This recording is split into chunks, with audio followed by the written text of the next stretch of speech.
Hey everybody, it's Tripl-L coming in to talk about One Piece chapter 1017. I had to come talk about it. Of course I was going to about it because we finally, finally have Jimbei getting his fight. And it comes in with some lore.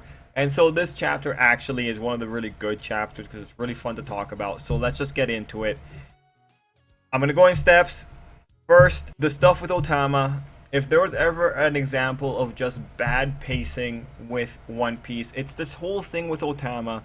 Mind you, I like where we end up, but like if you look at it, last chapter was titled, "Oh hey, it's me, I'm here." And then this chapter starts off with this girl freaking out, and then it was just extended to the point where she finally does something in the chapter. Like this whole thing with her has been drawn out. It's weird. One Piece is really slow in the weirdest spots. I'm not a fan of it. I don't like what it did for the pacing. I don't think she was worthy of being named that or having the title or sorry, having the chapter named after her. It's just like it's just so much complication. You could have gone without having her freaking out. You could have done without that and you could have had everything else with Jimbei happen before. You could have built that everyone was in trouble and it would have been fine. There's only one benefit that I see from Otama potentially fainting, and that's that it tells us that Otama's power does not work like Sugar's, in that a fear feint isn't going to make the power somehow stop working, which I think is really that is really convenient, all things considered, but worth knowing. But like at the same time, it's like it's a different power, I guess. Actually, no. If knocking out Otama doesn't stop the effect of the dango, what does stop it? Is it digestion? Anyway, not worth talking about it. There is probably like that might be the reason why it occurs. Just to say that okay, it doesn't work like that. But let's move away from that and just talk about the coolness of it. I love that the Straw Hats on their side finally have. Or I've mentioned this before, but it's great that they finally have someone who is capable of being just a broken character. Like when it comes to some villains, there's one person with a devil fruit that really just makes things happen. And in Doflamingo's case, it was Sugar. Like all of Dressrosa can really only happen because Sugar had that devil fruit. So in this case, I'm so happy that the Straw Hats finally have someone that's able to do something big. Like being able to control people because they're part animal and being able to turn the tides by just taking the other unit's forces. That's something so cool to give to the heroes. Thank you. Like that actually is really cool and I do really appreciate it because that's the kind of stuff that you see with villains. It's great that we have the heroes being able to exploit something so powerful. So when you have everything coming in there, I really appreciate it. And it's cool that Queen noticed that Tama's the reason and it was going to attack her. It overall, really cool. I could do without the pacing and like the drawn out stuff with her, but I like the end result. Now, the next big thing to really talk about is really the stuff at the end with the Devil Fruit and the Gum Fruit being stolen from the ship and that being a big enough of a mistake that Buddy Guy had to get jailed, even though he was part of CP9.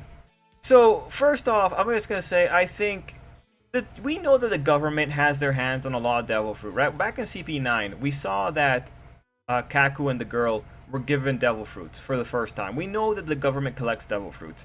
But mind you, like when you have the situation with Who's Who here, what I find really silly is that he was jailed for a mistake.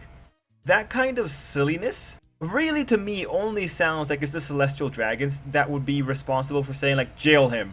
At the end of the day, the government transporting a devil fruit is not that strange given that some form of transportation has to happen. But the interesting part is that he was jailed for it, which speaks of someone being extremely unreasonable unless he was being very stupid. But like Shanks had the devil fruit, so it's like, are you gonna complain if it was a Yonko that was able to take the devil fruit or someone who's on the Pirate King's crew who was able to take the devil fruit? It's things like that. It has to be the Tenryubito. What I'm ultimately hoping here is, okay, if the Gum fruit is important to a celestial dragon, I really hope it's just a celestial dragon being basic. And what I would really hope that it's not, I hope that it's not that Gold Roger once upon a time had the Gum devil fruit.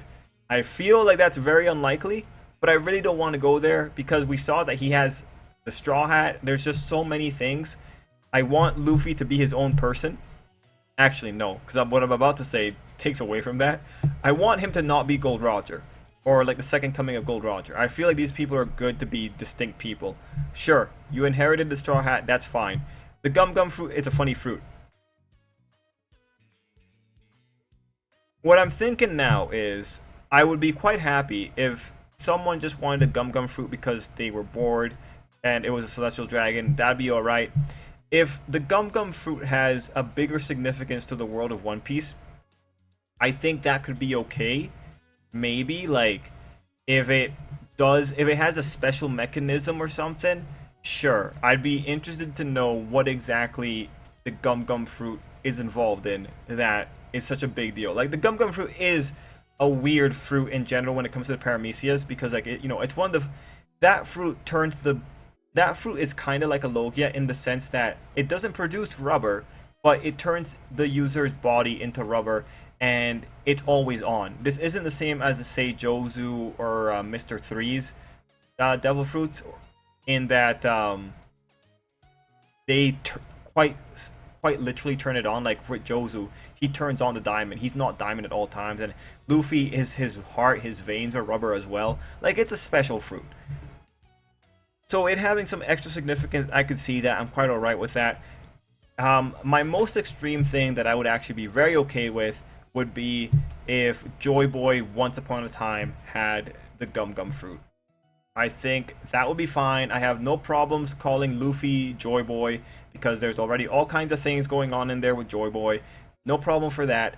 I just don't want it to be Roger's fruit, man. I just don't want Roger to be involved here. I'm ready for all kinds of conspiracies surrounding this fruit, but I just don't want it to be anything related to Roger. Make it related to Joy Boy at worst. Now, in terms of what I would respect, if it just turns out that the Gum Gum fruit was just something that someone wanted just because, I would actually really respect that. If it's something that mundane, I would really respect that. But ultimately, what I'm taking away from here, seeing how unreasonable this was, that this guy with as much potential as Rob Lucci was, and sorry if I mispronounced that name, was placed into jail. I really think it's the Tenryubito. Like, it's just, there's not many other unreasonable people in the world. But it's going to be really interesting to see, like, what the exact story here was. He probably doesn't even know why he had to take the Gum Gum fruit. He probably doesn't know why he was transporting it. But the fact that there was a CP9 agent watching over it is probably a big deal. And I can't wait to see what happens. Though, no one really talks about this fruit in terms of who we see. Like, the bigwigs, the Elder Stars, they don't really talk about this fruit. Shanks doesn't talk about the fruit being a big deal. So that really feels to me like this is like hardcore, something secret to the Celestial Dragons or something like that. That's where I'm kind of going right now. And I really do hope it's related to Joy Boy, because that'd be pretty funny. Now, away from that, worth pointing out that Jimbei's finally getting his fight. And I'm very happy for that. I'm very happy he's getting his one-on-one. This makes me extremely happy because now it's very likely that everyone's going to get their fights, and we're going to get to see Sanji fight, we're going to get to see Brook and Robin fight, we're going to get to see Frankie fight. I am ultimately very happy. You know what? If we were to leave Jimbei now, which I don't think is going to happen, but if we were to leave Jimbei now and not touching his fight anymore, I think I would be okay with that. Just because we got something. I like seeing the clash. I like seeing who Jimbei was going up against. I think it's ultimately, this is what I'm happy about.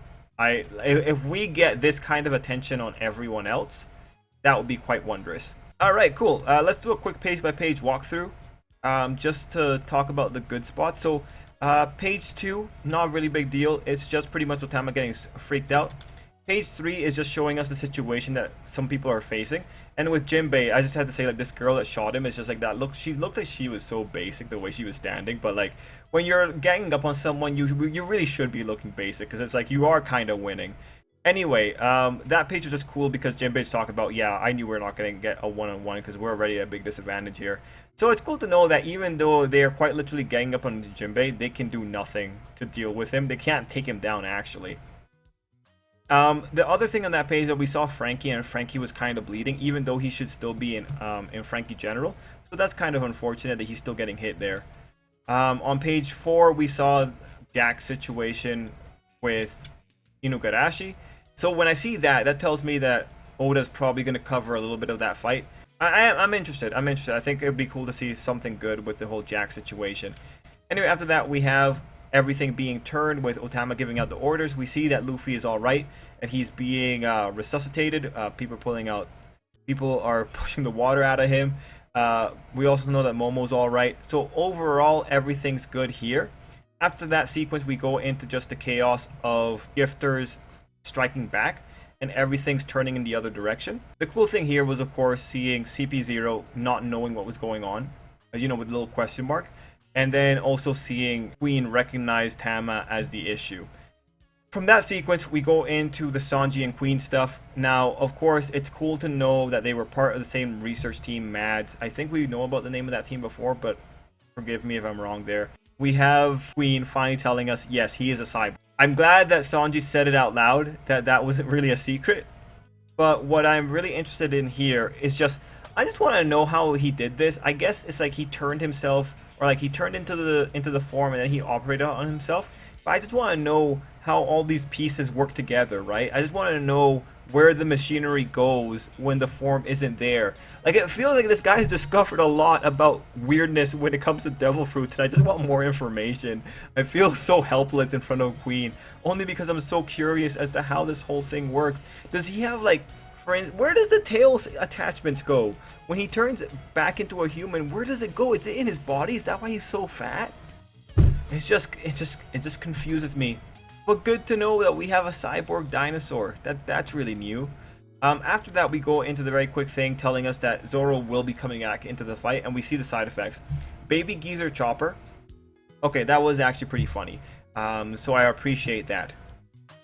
But I'm actually really happy for Zoro. When someone says like, "Oh yeah, Zoro, you can come back to life, but you're gonna have to take a lot of pain," it's like, bro, this is all Zoro ever does. This is his handicap. Yeah, I'm excited to see how he comes back into the fight. After that, we go into the Jimbei versus Who's Who fight properly, where we get the whole situation. We find out he's CP0.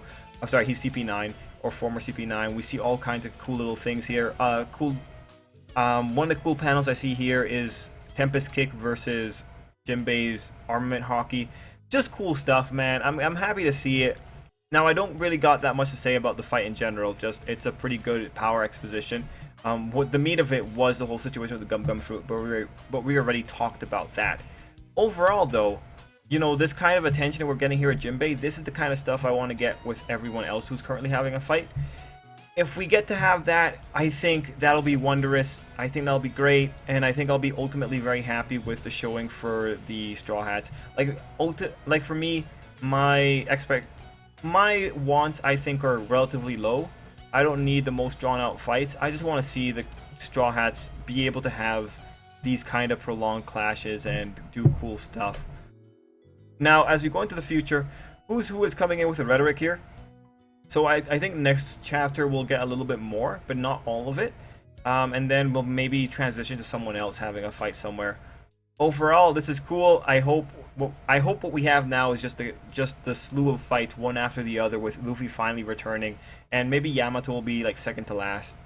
Anyway, everyone, that's it for me. Thanks for watching, and until next time, I hope you have an absolutely great day.